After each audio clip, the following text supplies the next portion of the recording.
Eu preparei um slide aqui, vou colocar para apresentar então, e daí eu começo a explicar essa parte do conteúdo, beleza?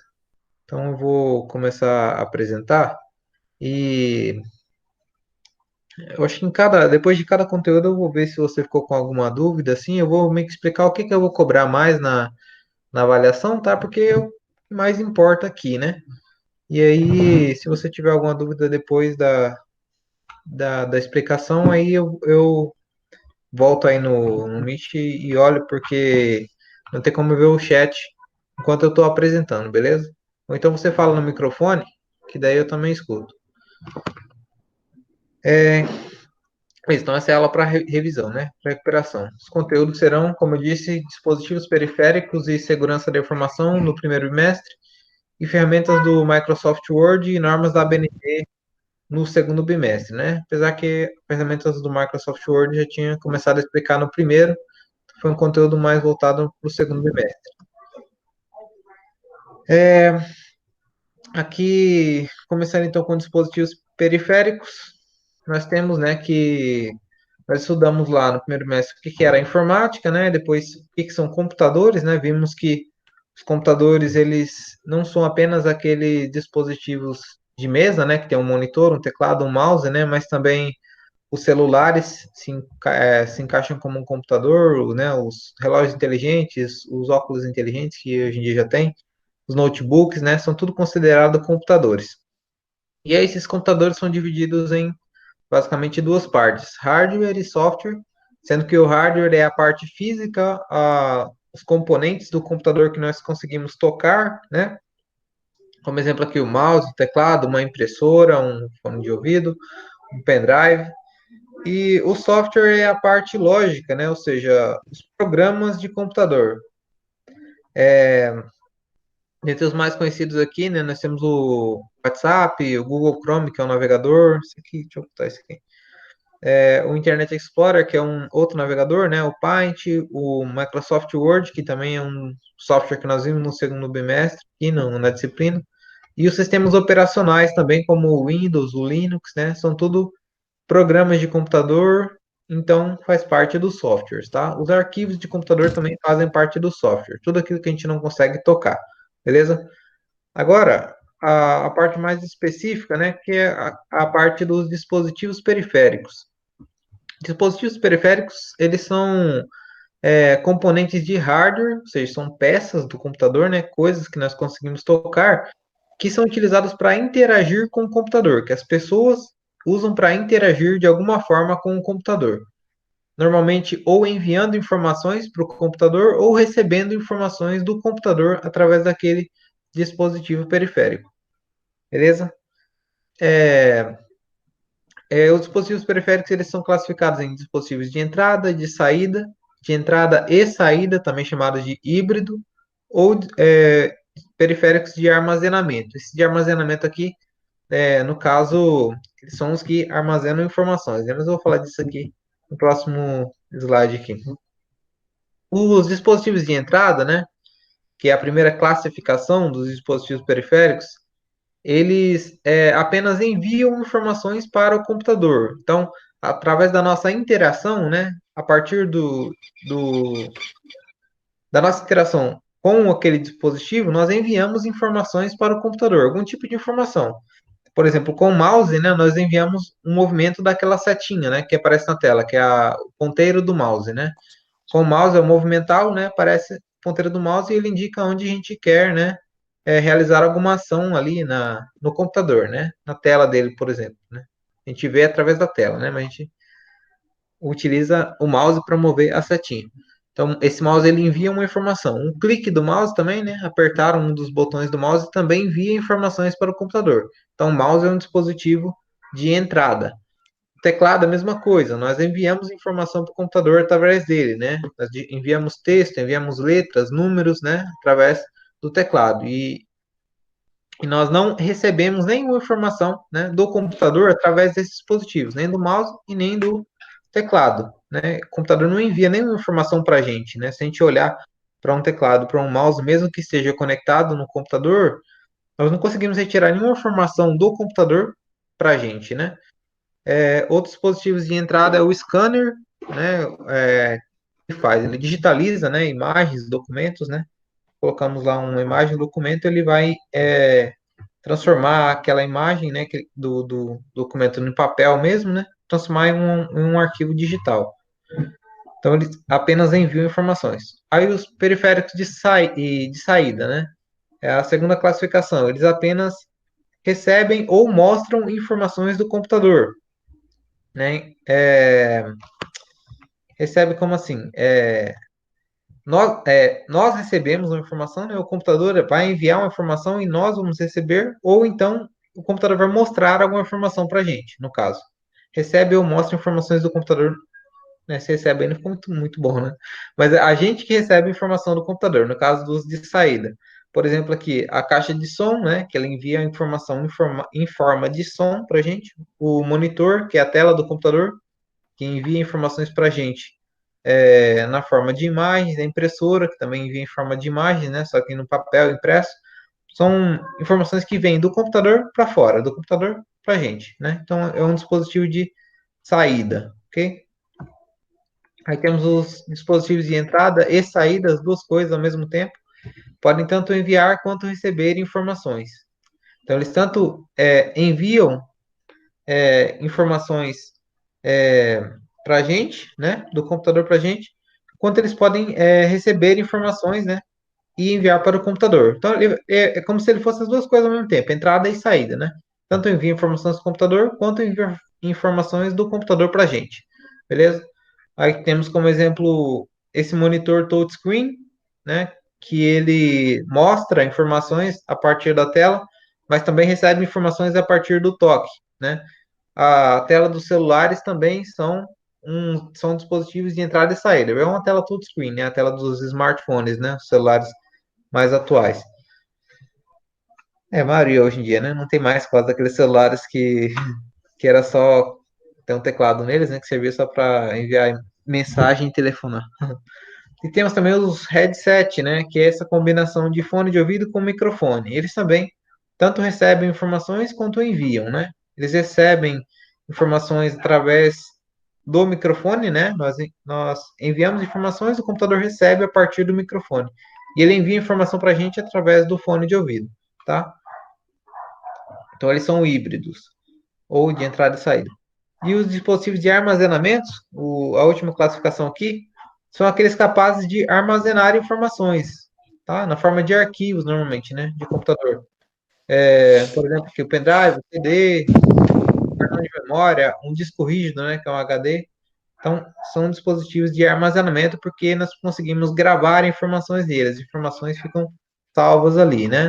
Nós podemos desligar o computador, ligar de novo que as informações vão continuar lá, né? Os arquivos que nós salvamos vão continuar lá. Beleza? Tranquilo essa parte? Tudo certo, professor. Tudo certo, né? Então vamos dar continuidade para nós não estendermos muito. Segunda parte é quanto à segurança da informação. Daquela primeira parte ali, o que eu vou cobrar na prova é mais ou menos aqueles exercícios que eu cobri nas primeiras aulas, tá? Para classificar os dispositivos, tá? Para dizer qual é de entrada, qual é de saída, qual é a entrada e saída, qual é o armazenamento, esse tipo de coisa. Aqui, na segurança da informação, temos o seguinte: a segurança da informação é a proteção de informações valiosas para um indivíduo ou organização. A segurança da informação, então, é a proteção de informações valiosas, tá? Isso no geral, não apenas na informática, mas aqui nós vamos tratar da segurança da informação na informática em si, até porque hoje em dia a maioria das informações, né, são guardadas a partir da informática, né, de computadores, beleza? Como funciona a troca de informações na internet? Nessa para nós termos um pouco mais sobre algumas coisas da segurança da informação, como que funciona a troca de informações na internet? Nós temos um computador, né? Pode ser um celular, um notebook, um desktop, né? Um computador de mesa. E temos um outro computador, né? No caso aqui, um servidor do Facebook, por exemplo, né? Onde a gente vai acessar informações, né? Desse servidor, desse outro computador, né? Acessar o que, por exemplo, as postagens das outras pessoas, comentários em postagens, né? Tudo fica armazenado em outro computador, que no caso é o servidor do Facebook. A troca de informações acontece através de uma interligação, né, entre esses dois computadores, utilizando a internet aqui no caso, né, e acontece uma troca de mensagens aí entre o computador e o outro, né? Uma mensagem, por exemplo, de solicitação e a outra de envio, né? Nós solicitamos, por exemplo, abrir uma imagem abrir uma foto lá no Facebook, né? O nosso computador vai enviar uma solicitação lá para o servidor do Facebook, e esse servidor vai receber essa solicitação e vai interpretar, né? Vai pegar e mostrar a imagem que nós queremos que ele mostre, né? E essa imagem ela tem que vir lá do servidor, do computador do Facebook para o nosso, né? Então, essas informações elas são passadas, tá? De um lugar para outro, tá? De um computador para outro, através da internet, né? Utilizando, né, no caso, cabos, né? Fios, né? Ou via rádio, né? Também existe outros meios de transmissão, né? Por exemplo, sem fio também. Mas a maior parte na internet é por meio de cabos, porque a velocidade é maior, mas isso não é tão relevante. Beleza? Devido a essa forma de troca de informações na internet, né? Como que as informações são trocadas na internet? Lembrando que a segurança da informação trata de como da proteção, né, dessas informações valiosas. Muitas dessas informações que são trocadas através da internet, elas são informações valiosas, né? Por exemplo, transações bancárias, né? A gente tem um aplicativo no banco, no celular, né? E às vezes a gente vai fazer uma transferência, né? Por exemplo, fazer uma transferência da sua conta para a conta de outra pessoa. Caso não haja segurança, né, nessa transferência, alguém pode, por exemplo, interceptar essa comunicação e, por exemplo, mudar o destino do dinheiro que vai ser transferido, né? Caso não houvesse, né, segurança nessa troca de informações, isso poderia acontecer. E aí você está achando que transferiu para uma pessoa, sendo que transferiu para outra, né? Então é preciso ter esse cuidado, né, com a informação na informática, né, ao realizar, né, essa troca de informações de um computador para outro, assim. Para isso, né, para garantir, né, essa segurança da informação, existem 5 pilares, né, pilares da segurança de informação que garante que a informação é segura ou não, que ela garante se a informação está segura ou não. Esses 5 pilares são os seguintes: a integridade, que é um dos pilares, é uma propriedade que garante que a informação não sofra alteração indevida, tá? Então, a informação ela tem que ser íntegra, né? A troca de informações ela tem que ser íntegra para que essa informação seja considerada segura. Quer dizer, que ela não pode sofrer alterações não previstas. Apenas pessoas que devem ter o acesso àquela informação e fazer alteração nela, que podem ter esse acesso e fazer essas alterações. Não podem sofrer alterações indevidas. Aí temos a confidencialidade, que é uma propriedade de que a informação esteja disponível somente às pessoas autorizadas, tá?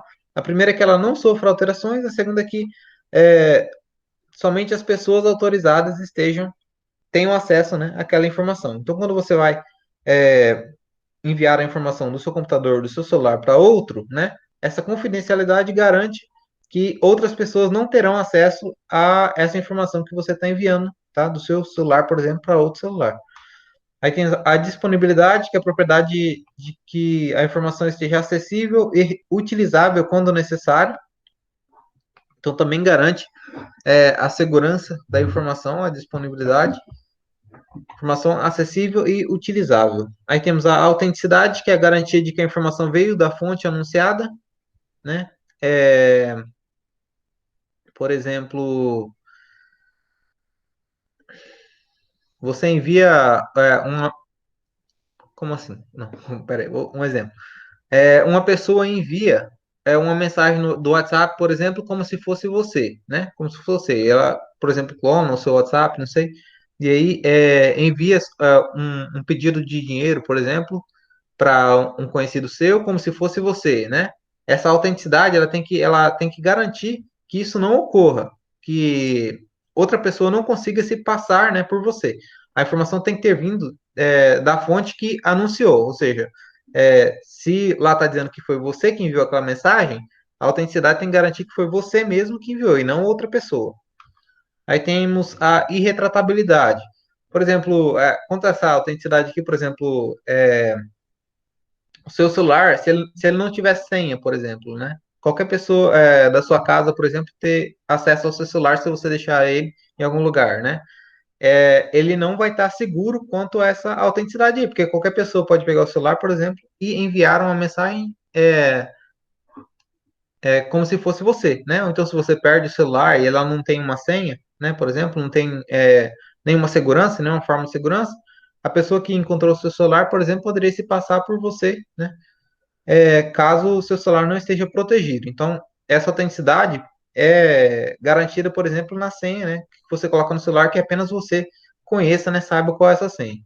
Aí depois temos a irretratabilidade ou não repúdio, que é a garantia de que a pessoa não negue que tenha assinado a transmissão da mensagem ou arquivo. Então, ela está meio que intimamente ligada a essa anterior aqui, né?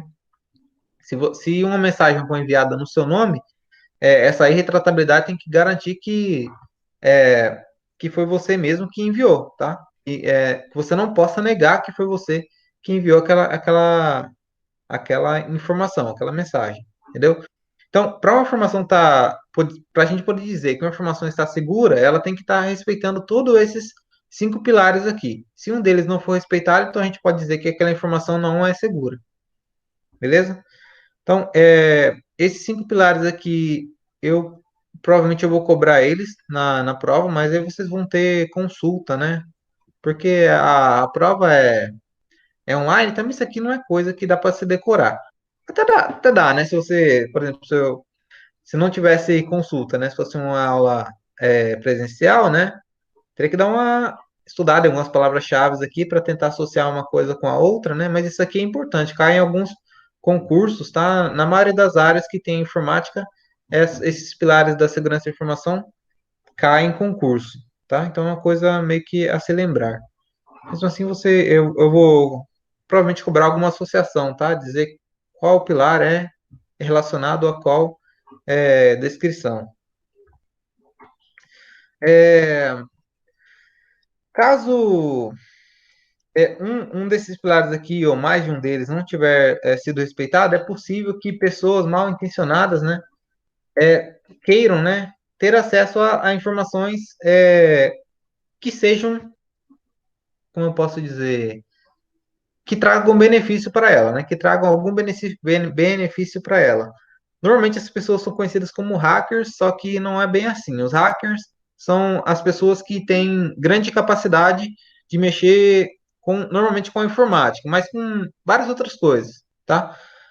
Quem tem muita facilidade, muito conhecimento em determinada área, normalmente é chamado de hacker. Mais voltado normalmente para a área da informática, mas também é utilizado em outras áreas também. Apesar de quem busca meios criminosos, né, para ter acesso a informações sigilosas da gente, informações importantes, ser conhecido como hacker, a pessoa que faz isso é, na realidade, chamado de cracker, tá? Hacker é só quem tem a facilidade, muito conhecimento na informática. Mas quem usa para meios criminosos é chamado de cracker, tá? E esse cracker é basicamente um hacker com más intenções, beleza?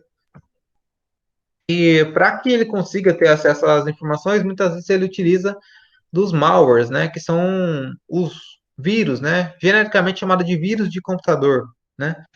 Tanto de computadores desktop, notebook, quanto de celular também, smartphone, né? E esses malwares, né? Que são como eles são conhecidos no geral, são de vários tipos, né? Cada um deles tem uma característica diferente.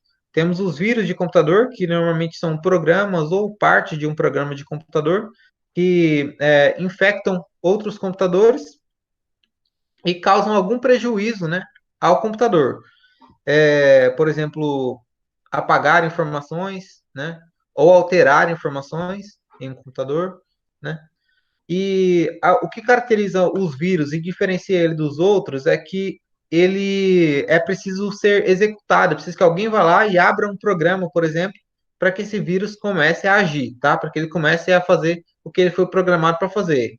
Destruir algum arquivo, alterar algum arquivo, tá? Alguém tem que ir lá e clicar 2 vezes, por exemplo, num programa para que esse vírus comece a funcionar, tá? Num programa, numa pasta, às vezes. Muitas vezes ele vem disfarçado de pasta, né? A gente acha que tem alguma coisa, a gente fala, por exemplo, em pendrives, tem muito em pendrive, aqueles vírus de pendrive, né? Que às vezes a gente tem os pendrives de música e tem cheio de pasta de música lá. Aí esse pendrive infectado, a gente vai lá, é, tenta abrir a pasta e quando a gente abre não tem nada lá dentro, né? Porque, na verdade, a pasta ela fica disfarçada como um vírus. E esse vírus, o que que ele faz? Ele é executado quando a gente clica para abrir a pasta, né, sem saber, e se espalha para o computador. Se espalha, quando ele é executado, né, ele faz cópias, né, dele para o computador e começa a infectar os arquivos, as pastas do computador no geral. Tá? E aí, quando vem outro pendrive e se conecta no seu computador vai estar infectado, vai infectar outro pendrive e assim por diante. Vai? Ele se alastra assim desse jeito. Mas é necessário que alguém execute ele, tá? Já o worm aqui, worm significa verme em inglês, ele é parecido com o vírus, só que não é preciso que alguém vá lá e abra ele, clique 2 vezes, por exemplo, que alguém execute ele. Ele próprio se auto-executa, por exemplo, ao ligar o computador, ele já começa a agir, tá? E ele se espalha por outros computadores dentro de uma rede de computadores, por exemplo, na rede da sua casa, né? Você tem o roteador, o Wi-Fi lá, aí tem um celular conectado, um notebook, um computador, tem vários celulares às vezes, né? E esse worm, né, ele consegue se espalhar por todos os dispositivos sozinho, tá? Mas ele faz basicamente o mesmo que o vírus. Ele causa algum prejuízo para o computador, para os arquivos do computador, né? Apaga arquivos ou altera arquivos normalmente, tá? Aí tem o Trojan, que é o cavalo de Troia, que normalmente ele vem disfarçado de algum programa genuíno, algum programa que a gente baixa por querer mesmo. A gente, por exemplo, encontra lá que programa que a gente baixa normalmente pro celular? Um aplicativo, sei lá. Tipo, baixa um WhatsApp lá modificado, né? A gente acha que ele vai fazer alguma coisa, por exemplo, salvar, permitir salvar os status, sei lá. E às vezes ele vem com um vírus. Além de vir o programa, né? Normal, você baixa o aplicativo lá, o WhatsApp modificado lá, né? Ou o YouTube, às vezes tem aplicativos de YouTube sem anúncio, por exemplo. Tá? Eu não estou dizendo que todos esses programas são trojans, tá? São malwares. Mas alguns podem vir, tá? Com vírus dentro. Então a gente baixa querendo, né, achando que é uma coisa, só que vem junto com um vírus, tá? Que pode ser esse vírus ou o worm aqui, né? Ou um outro tipo de vírus aqui. Vem junto com o programa, vem um outro malware, tá? Então esse Trojan é o próprio programa com o malware, tá? O cavalo de Troia. Aí depois temos o Keylogger, que é um tipo de malware, né? Tipo de vírus aqui, que é, ele pode vir num cavalo de Troia, ou ele pode, sei lá, infectar. Pode ter funcionalidade de um vírus, né? Infectar um pendrive, e aí ser conectado ao seu computador e ficar armazenado lá, ou pode ser baixado por e-mail também, tá? Dependendo, se você clica num link lá no e-mail que você recebeu e não sabe de quem que é, você clica e pode ser baixado para o computador. Aí, esse keylogger, o que ele faz? Ele registra todas as teclas do seu computador que for digitada, desde que ele esteja em execução, né? Então, ele é baixado para o computador, começa a ser executado e ele começa a registrar quais teclas são apertadas no seu teclado, tá? Isso para descobrir informações, né? Esse registro de teclas que ele faz, ele envia, né? Normalmente para quem desenvolveu o vírus, né? No caso, para o cracker, né? Para a pessoa que está querendo as informações. É utilizado bastante para, por exemplo, conseguir senhas, né? Senha de banco, senha de rede social, né? Depende do que a pessoa está querendo, né? E às vezes você consegue mais do que está querendo, né? Que se a pessoa não sabe que está infectada, né? Normalmente a maioria desses vírus aí eles não ficam é, aparecendo muito, né? Eles ficam em segundo plano aí no computador, tá? Então esse keylog ele faz a leitura, né? Do que é digitado e envia para outra pessoa, tá? Normalmente para conseguir senhas. Aí depois tem o spyware, que ele é parecido com o keylogger, tá? O keylogger, na verdade, normalmente é um spyware, tá? Que é um programa espião, tá? Um vírus espião.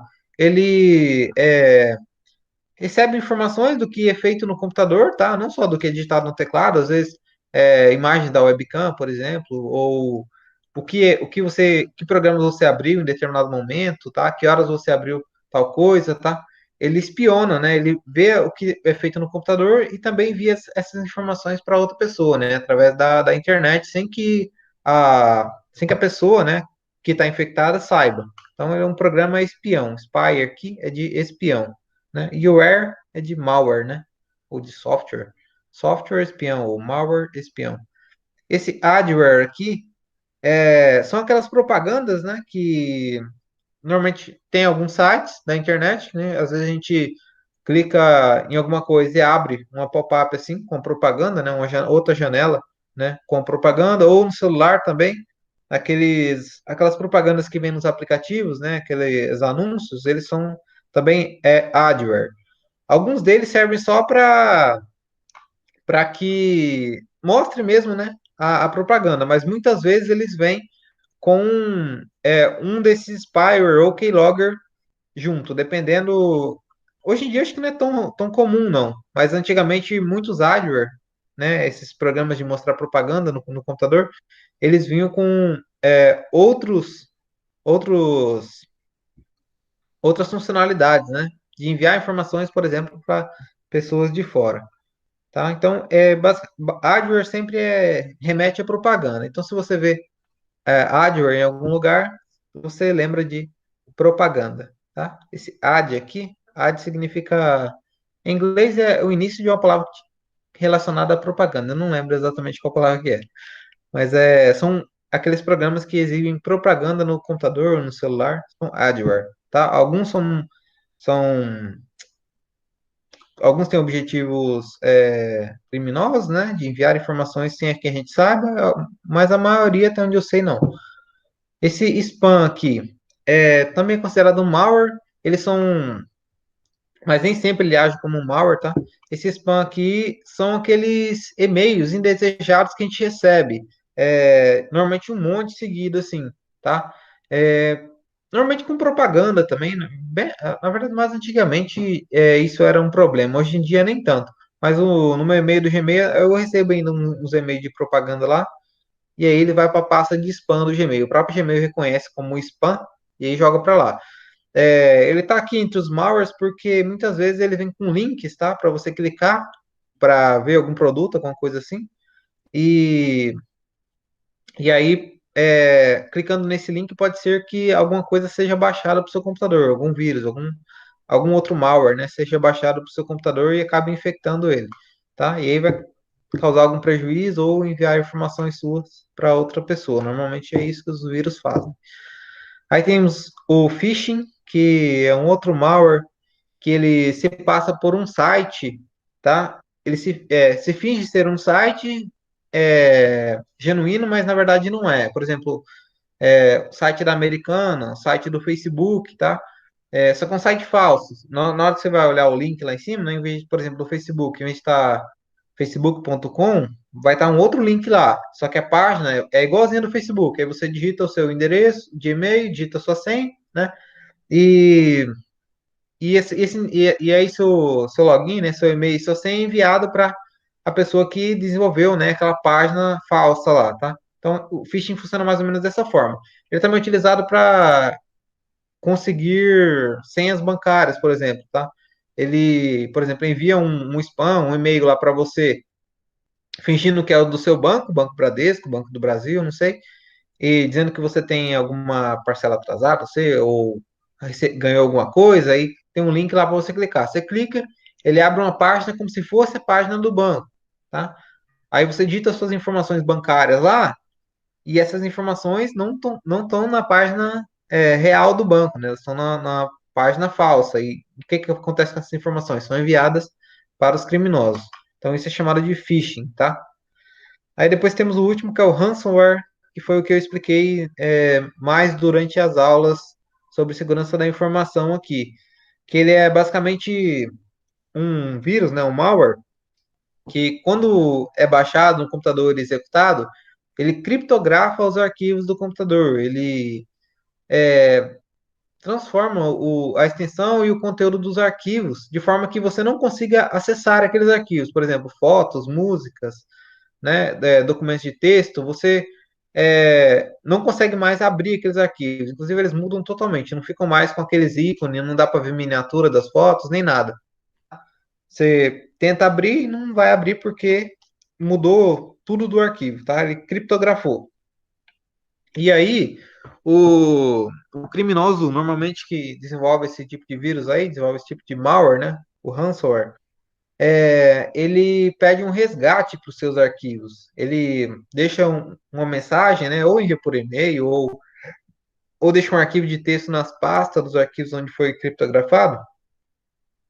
Deixa um arquivo de texto lá com informações de como você pode fazer para recuperar os seus arquivos, para descriptografar eles, né? Normalmente pagando, né? Eles pedem pagamento, pedem um resgate para os seus arquivos, né? Eles colocam lá como que é feito esse resgate, né? Normalmente na forma de Bitcoin, que é uma moeda digital, mas que serve para comprar, né, coisas da vida real, serve para trocar por dinheiro de verdade, é quase isso, né?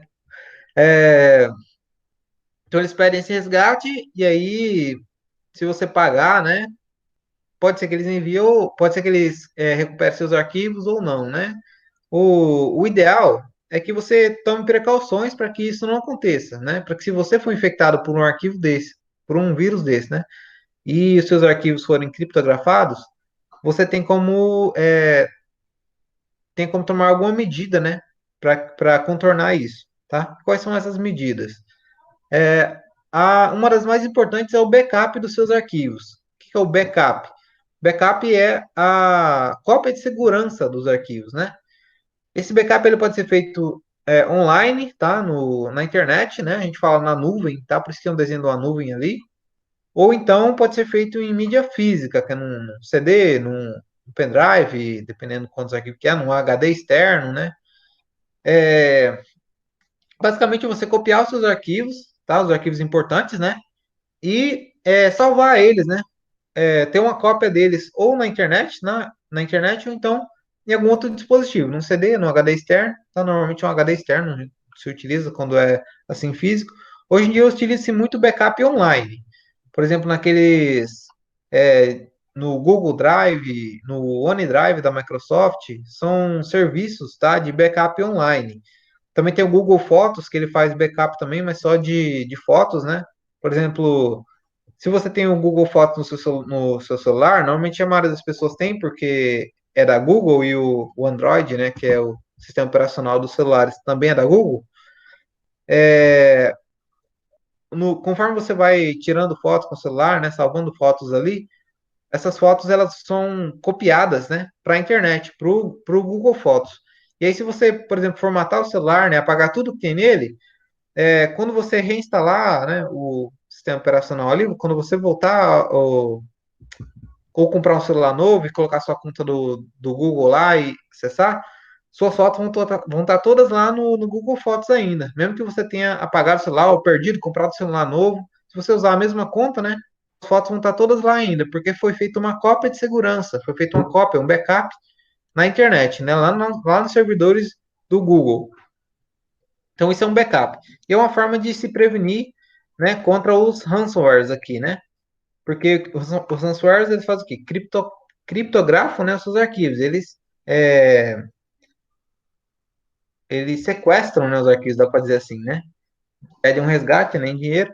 Então, se você tiver uma cópia desses arquivos em algum lugar, você não tem tanta preocupação, né, com esse sequestro de arquivos, porque você pode apagar aqueles arquivos lá, né? E aí fazer uma limpeza no seu computador, ou formatar ele, ou passar um antivírus potente lá, né? Se você não sabe fazer isso, contratar alguém, não sei, ou pedir para alguém fazer isso para você, né? Fazer uma limpeza de vírus no seu computador, limpar tudo, e depois pegar a cópia, né? E passar cópia dos arquivos, né? E passar de novo para o computador. Então você não perde as informações. Agora, se você não tiver esse backup, não tiver essa cópia, né? Então você vai ter perdido as suas informações aí, a não ser que você pague, né? Para a pessoa. Mas nunca é recomendável que você faça isso, que você pague, porque não é garantido que a pessoa vai retornar os seus arquivos e também, é, se você pagar, é uma prova de que funcionou, né, o plano do cara, né? E aí ele vai querer continuar fazendo. Então, uma das formas de dar uma maior segurança para os seus arquivos, né, para as informações do seu celular, do seu computador, é fazendo backup, cópia de segurança. A outra forma é utilizar senhas fortes, tá? Porque uma outra forma de deixar a informação insegura, né, é você usar senhas fracas, senhas fáceis de se descobrir, tá? No seu aplicativo bancário, nas suas redes sociais, tá?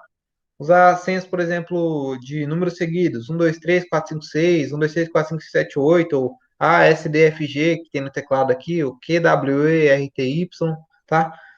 São senhas fracas, tá? Essas senhas são fáceis de se descobrir e tem programas de computador que fazem isso, que conseguem, é, testando, tá? Descobrir que senha foi usada em determinado lugar, tá?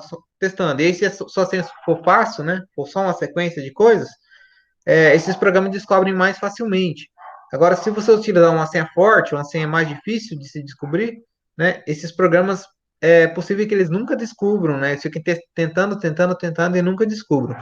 Como que se faz uma senha forte?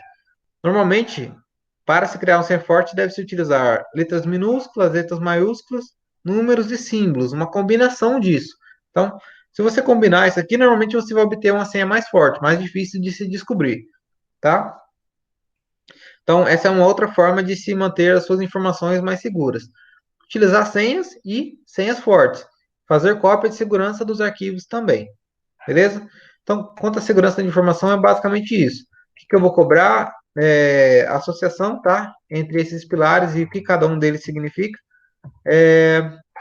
Um pouco sobre a diferenciação dos vírus aqui. Para isso, eu vou deixar uma. Eu expliquei aqui nessa aula, mas eu vou deixar uma cartilha de segurança da informação lá no AVA, tá?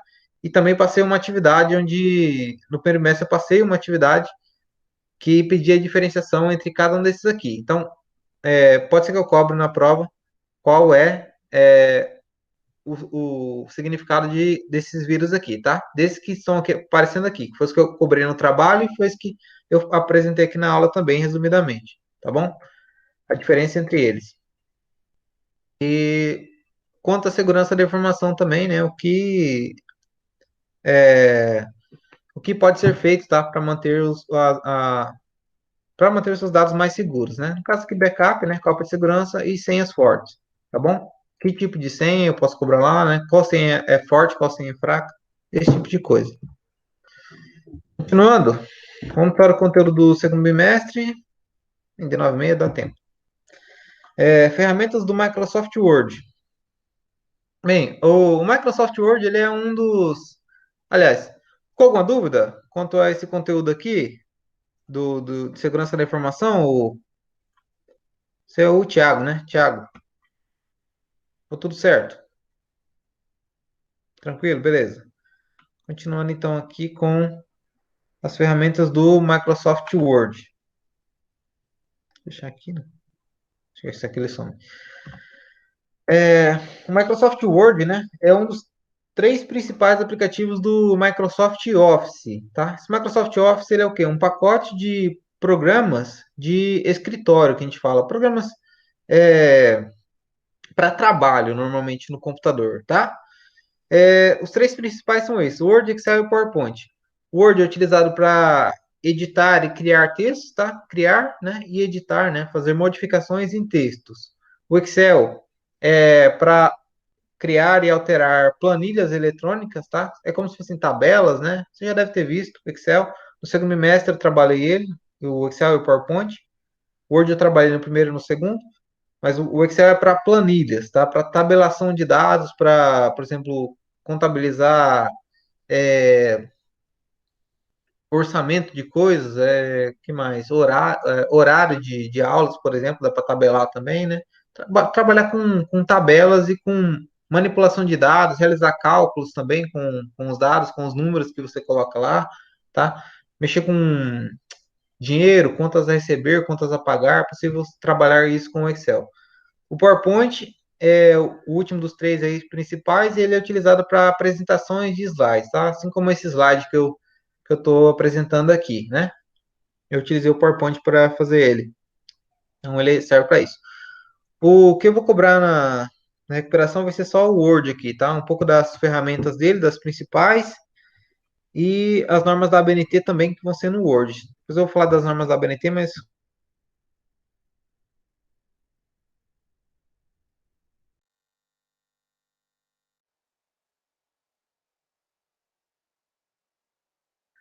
e o PowerPoint para a apresentação de slides, né? O que dá para reparar neles é que essa parte de cima,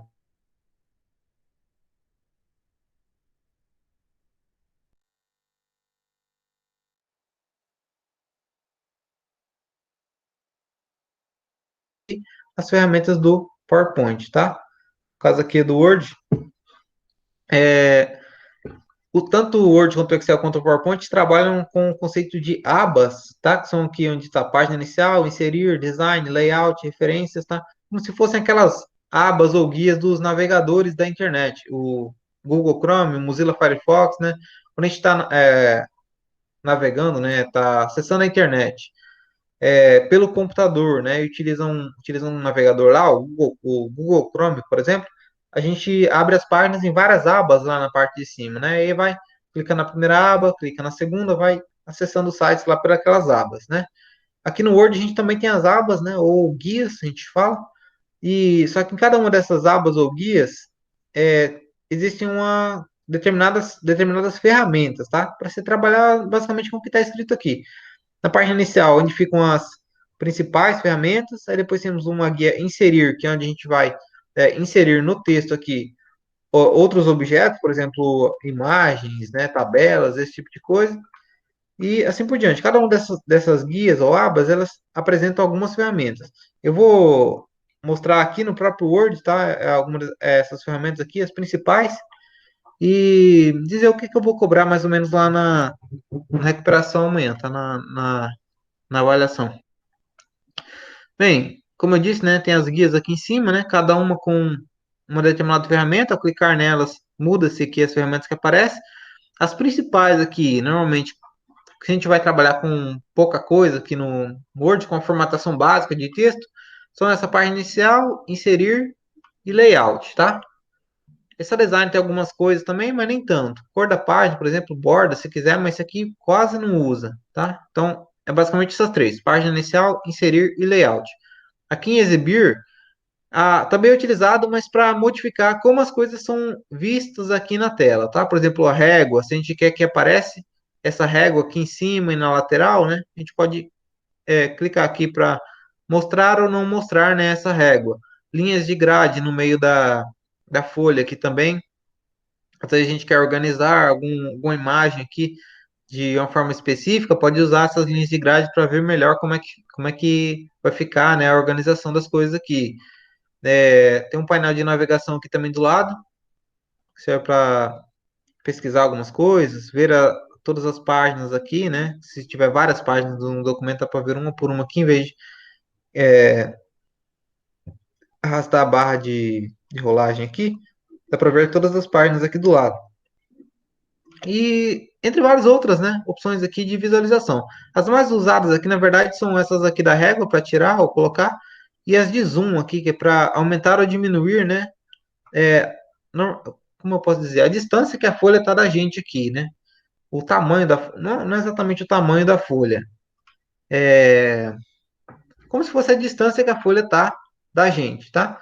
Aqui ela fica como se fosse o tamanho de uma folha sulfite normal, né? A4 aqui, né? E a gente começa a escrever aqui, por exemplo, escrever qualquer coisa aqui, texto aleatório, e a gente consegue mudar aqui que distância que essa folha vai estar da gente. Ou ela pode estar mais longe aqui, mostrando uma página só, ou ela pode estar mais perto, aqui mostrando a largura da página, né?